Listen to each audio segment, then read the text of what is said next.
And I went like that. I tried to usher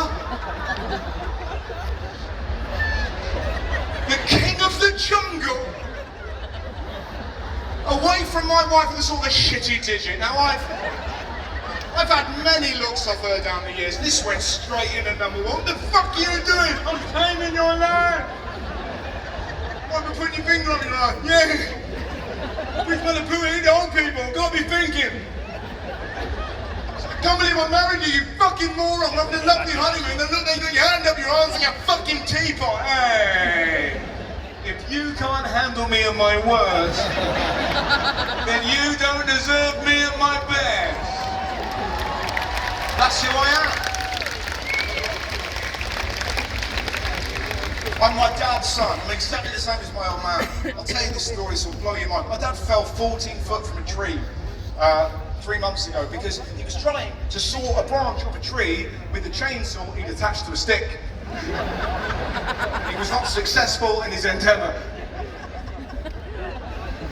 I found out about it because my dad emailed me from the hospital. He's like, just fallen 14 foot from a tree. I do not recommend it.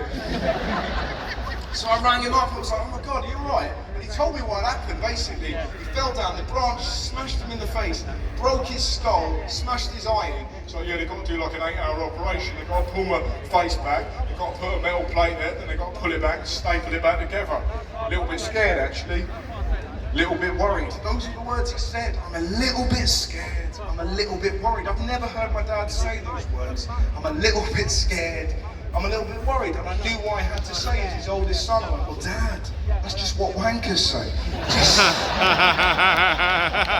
And we laughed, and we didn't deal with the problem. That's what I'm talking about.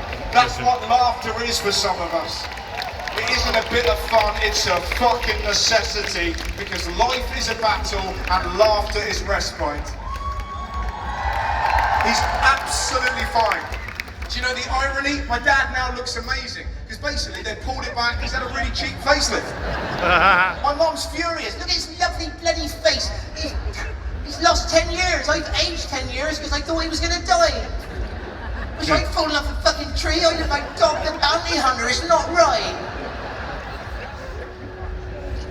And I saw them, and isn't that amazing? Just hanging out with your family, stuff like this, being huddled together like penguins, man. The last 2 years, we've been robbed of this community, the sense of togetherness. We can't connect through social media, that's not us at our finest, this is us. Walk to school, it's lovely. I love those moments in life. Every moment has the potential to become a memory. And they're great when they appear. I was in New Zealand, I was lucky during the pandemic, I went up there and I did some gigs. I met a lady who works at a place called the Coffin Club. I don't know if you've ever been to a coffin club. Turns out coffins are really pricey. And little old retired ladies in New Zealand make coffins and give them away for free. It was beautiful. They were like funeral elves. And they also made coffins for babies. I hope you never see that. It is the saddest thing you can comprehend. And I looked at this lady, and I genuinely meant it. I said, how do you do that? How are you able to do a job that difficult? This woman blew me away with her composure. She went, I do it so no one else has to. My God, there is beauty in this world. But you're never going to see that in the news, because hate doesn't sell. Hate sells, joy doesn't. And then she made me laugh.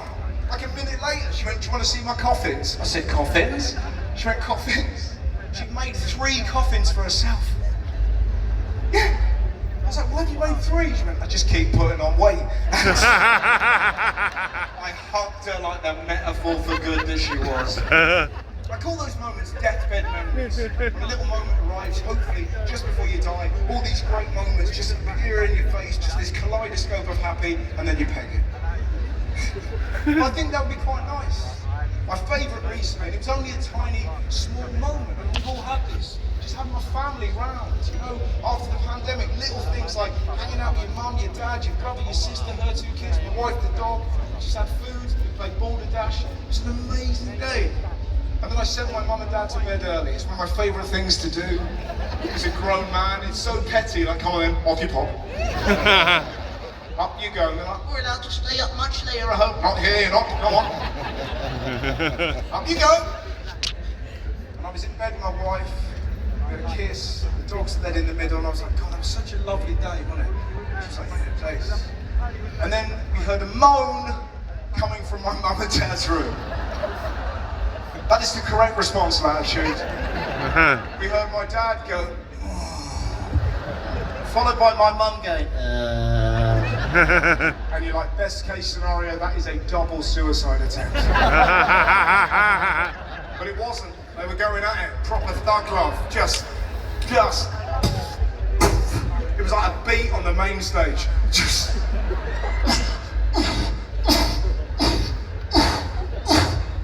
It was horrific. At one point, my dad started calling my mum's name out. I hope you never hear that. Oh, Ninette. My brother's like, that's not her name, Dave. It was awful. My mum's like, oh, look at your lovely young face. Oh, I feel like I'm fucking Benjamin Button. It was awful. My dog vomited. The next morning, I'm pouring coffee in my eyes. The rest of the family has stood there like Medusa's come in. My brother's like, that was disgusting, wasn't it? All that moaning. I thought my cock was going to get hard, but it didn't, so I think I'm